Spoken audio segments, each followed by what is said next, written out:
So it's been an official week on this guy, the crappy, dumb phone, and I'm never going back to a smartphone. That's a kind of a bold statement, wouldn't you say? Why? Why? Everyone has a smartphone. And I need to break it down and give you my recommendations if you actually want to try this, if you're crazy enough to try it like me.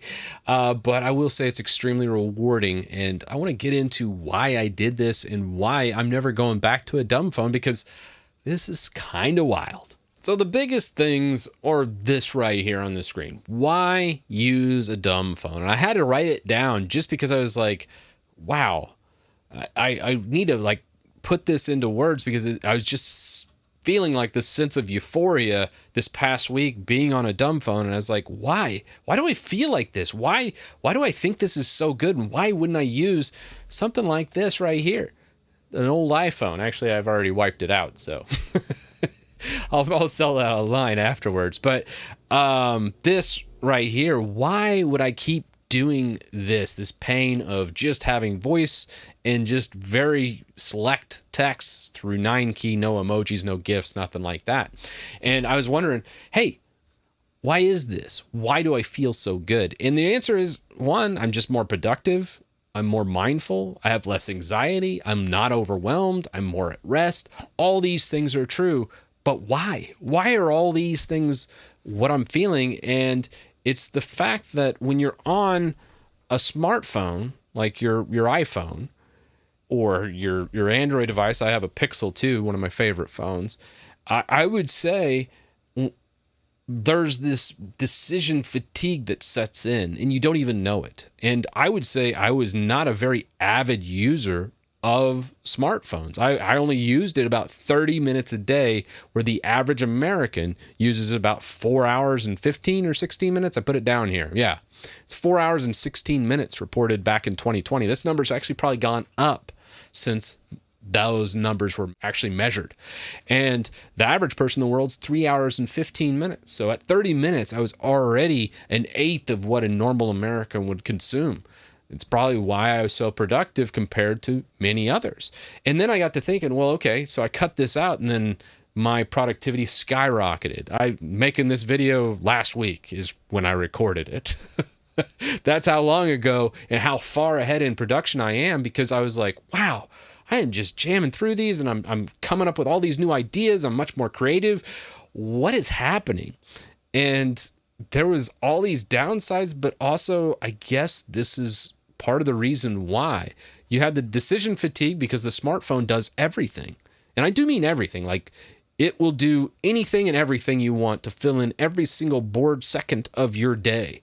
If you're sitting in an elevator, if you're on the toilet, if you're wherever you're at and you have like social anxiety or any of those things, the smartphone will fill that in and make you feel all warm and fluffy, like a big, giant digital hug, and it's awful for us. And I didn't realize that. I really didn't. So when I'm on the toilet, I'm really bored, because usually I read my news. When I dropped my kids off, I was like, okay, I'm dropping my kids off, and I dropped them off at school, and then I sat there, and usually I'll check my phone or something like that, and I didn't. I just sat there, and I was like, kind of bored, but okay. And then moved on with my day. But there's so many little instances of that throughout my entire day today, and that was just today, where I would normally fill it in with the phone. I'd have these phantom phone pings basically in my pocket, where I'd be like, oh, let me grab my phone. Oh, never mind. I can't do that. And it's been very, very healthy for me. And I didn't realize, even at 30 minutes of usage a day, how addicted I was to the phone. And I disabled all notifications. So as far as productivity goes, people think the dings, which definitely cause a lot of productivity loss, but I would even say these phantom thoughts in my head, hey, I should check Twitter on my phone, or hey, maybe I should go ahead and pull up my email app and just refresh it to see an email, or oh, you know what, I should go pull up Flipboard and flip a couple news stories that aren't any good for me. All these different things I would constantly do, and I think many people do. I think almost everyone does every single day, and we fill that time of that we normally would be bored, and it kills our creativity and it kills the productivity that we have. So that kind of brings us to like recommendations and cheating. Like, how did I do this? Because I already see the people that are so addicted to their phone going, well, I can't do this. And it's not that you can't, it's just that you won't. And that's okay. This is definitely not for everyone. This is for a very, very select few at the top that could probably have the willpower to give up their smartphone and make these concessions and conveniences to achieve what I just talked about. And let me just walk you through some of those cheats and recommendations I do. And some people were like, well, that's not pure dumb phone. You're not giving it up. Well, I'm not doing it for security, privacy, or I'm not doing it for some noble cause or some thinking about, hey, Apple's evil or Google's evil or whatever it might be. I don't really care about any of that stuff. I'm more obsessed about productivity and creating new stuff. That's what I care the most about. And that's really why I did this. So these hacks are really meant to leverage the things I used to do on a smartphone and then assign them to some other device. First up being navigation. Had to fix that. Very easy for me. I actually did a drop-in video about moving to like a little cheap Chinese deck from like, I think it was Pumpkin brand or a Toto. I don't remember. There's a ton of them online. Just get on Amazon. You can buy one for like $100-$200. Super cheap.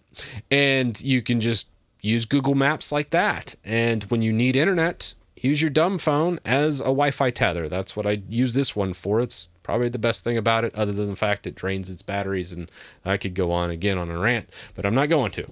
So that's the navigation side of things. And then you get into more of your specialized apps: Uber, food, workout, music, banking apps. I mean, I could just go on and on, like home automation apps, all these things. And I would say it's probably best for most people to use like a smartphone without a SIM in it and just kind of have it in a drawer somewhere for some of these things. Or you could even go a little more technical route, which I had a video I did a couple years back.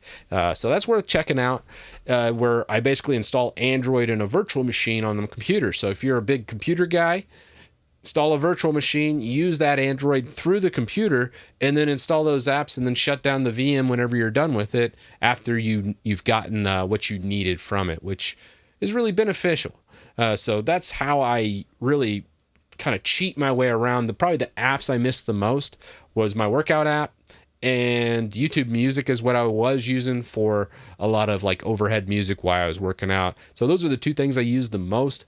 There's been subtle little tidbits or fun things that have happened at work. Like we ordered Jersey Mike's the other day, and we had a buy one, get one free sub. So I was trying to use that, but I couldn't use it on the website. I had to use it on their mobile app, which was kind of BS, but whatever. And I had my coworker buy it for me. So that's cool. Thanks, Dak, by the way. Shout out. And then probably moving on, group messages is the next thing. When it comes to group messages, that's a difficult one to tackle. I mean, these phones typically still get the group message, but it's usually only the person sending. So if you reply, it'll typically only reply back to that one person. Again, emojis, GIFs, there's some independent solutions, and it depends on your carrier. Google Fi is actually not so bad. You could use Google Fi in like messages.google to get around this limitation a little bit, or just say, forget it, I don't care about group messages. But this is one setback, or maybe use a different dumb phone than the punked one that doesn't do a good job of managing group messages. So that's a couple options in that side. And then camera and photos is something that I obviously miss. I'll miss out on certain spontaneous photos, but I wasn't a really big photo taker anyways. And since I kind of do this for a living, I have a lot of cameras that I can use to take photos that would do a better job than any smartphone could do. So for me, it's not that big a deal, but I could totally see how that was, and it's more old school solution for that fix. But just know, if you can get to that point and you can give it up and you can go to a dumb phone, you're going to be much more productive. You're going to be much more creative, and you're going to put yourself, and you're going to have an edge on almost the entire population. People will think you're crazy, but crazy is not bad. And you know what? People called Albert Einstein crazy. That worked out okay for him. Kinda. I think he failed math, though. Anyhow, with that said, let me know your thoughts already. I'm sure people are typing in the comments. I don't even say it. And I'll see you in the next one.